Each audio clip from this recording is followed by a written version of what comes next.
మీరు తుంగభద్ర పుష్కరాలకు కర్నూలు వెళ్ళొచ్చారా? పోనీ వెళ్తున్నారా?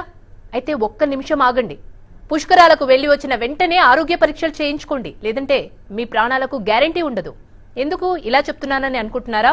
అస్సలు సంగతి తెలిస్తే ఈ నీటిలోనా మేము స్నానాలు చేసింది అని మీరే కంగు తింటారు. కావాలంటే మా కర్నూలు కరెస్పాండెంట్ సురేష్ అందిస్తున్న ఎక్స్క్లూజివ్ రిపోర్ట్ చూడండి. విషయమేంటో మీకు అర్థమవుతుంది. కార్తీక మాసం సందర్భంగా పవిత్ర తుంగభద్ర పుష్కరాలకు భక్తుల తాకిడి పెరుగుతుంది. కాకపోతే కరోనా ఉందని చెప్పేసి ఏపీ సర్కారు తుంగభద్ర పుష్కరాల్లో పుణ్యస్నానాలను నిషేధించినటువంటి విషయం తెలిసిందే. కాకపోతే నెత్తి మీద మటుకు నీళ్లు చల్లుకొని వెళ్ళాలి భక్తులు, అవసరమైతే షవర్ బాతులు చేయాలని చెప్పేసి ఆదేశాలు జారీ చేసింది. కానీ షవర్ బాతులు చల్లుకుందామన్నా కూడా భక్తులు తీవ్ర స్థాయిలో ఆవేదన ఆందోళన వ్యక్తం చేసినటువంటి పరిస్థితి కనిపిస్తుంది. కర్నూలు శివార్లో ఉన్నటువంటి మనం చూస్తున్నాం ఓల్డ్ పంప్ హౌస్ వద్ద, పుష్కర్ ఘాట్ వద్ద ఉన్నాము. కర్నూలు నగరంలో ప్రవహించే అతిపెద్ద డ్రైనేజీ అంతా కూడా నేరుగా తుంగభద్ర నదిలోకి ఏ విధంగా కలుస్తుందో మనం విజువల్స్ లో గమనించవచ్చు. పెద్ద డ్రైనేజీ. వాస్తవంగా చెప్పాలంటే మున్సిపల్ కార్పొరేషన్ అధికారులు పుష్కరాల్లో ఈ డ్రైనేజీ మళ్లింపు కోసం దాదాపు లక్షల రూపాయల మేర పైప్ లైన్ కోసం కూడా ఖర్చు చేసినటువంటి పరిస్థితి ఉంది. ఇది ఓల్డ్ పంప్ హౌస్ దగ్గర ఉన్నటువంటి దృశ్యం. ఇది ఎగువన ఇక్కడ నుంచే ఈ నీరంతా కూడా టౌన్ లో ఉన్నటువంటి దాదాపు 6 పుష్కర ఘాట్లకు ఇవే నీళ్లు కిందికి ప్రవహిస్తున్నాయి.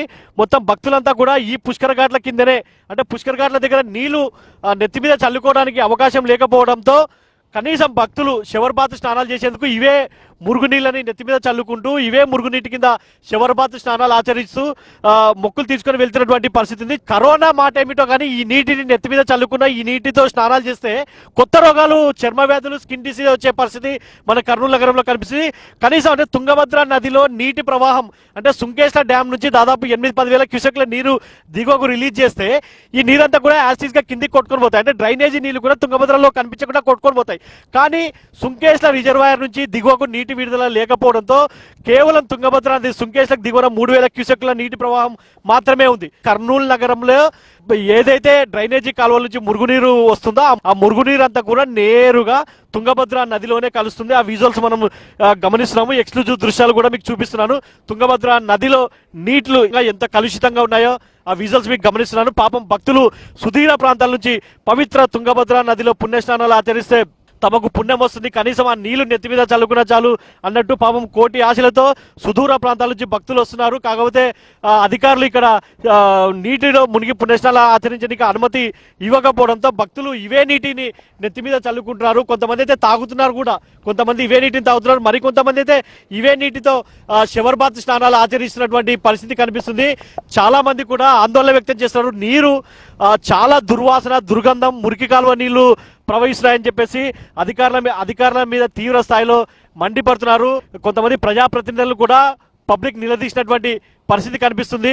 మొత్తం కూడా మనం చూడొచ్చు, పుష్కరాల్లో పుణ్యస్నానాలకి అనుమతించిన ప్రభుత్వం దాదాపు 230 కోట్ల రూపాయల మేర నిధులని విడుదల చేసింది. కానీ ఏమాత్రం ఉపయోగం లేదు. ఆ నిధులన్నీ కూడా దుర్వినియోగమైనటువంటి పరిస్థితి కనిపిస్తుంది. కర్నూలు పబ్లిక్ పవిత్ర తుంగభద్ర పుష్కరాల్లో ఇలాంటి మురుగునీళ్లలో పబ్లిక్ పుణ్యస్నానాలు ఆచరిస్తున్నటువంటి పరిస్థితి మనకు కనిపిస్తుంది. అంటే ప్రభుత్వం పుణ్యస్నానాలకి అనుమతించకపోయినా పర్లేదు, కనీసం తుంగభద్ర నదిలో పుష్కలంగా నీరన్నా అందుబాటులో ఉంచాలి. నదికి నీరు వదిలితే ఆ నీటిలో ఈ మురుగునీరు కూడా కొట్టుకొని పోతుంది, కనిపించదని చెప్పేసి భక్తులు కోరుతున్నారు. ఇప్పటికైనా సరే అధికారులు తుంగభద్ర నదిలో మినిమం 8-10 వేల క్యూసెక్ల ప్రవాహం ఉండేలా చూడాలని కోరుతున్నారు. ఇది ఇక్కడ పరిస్థితి. కెమెరామెన్ మోహన్తో సురేష్, TV5 కర్నూలు.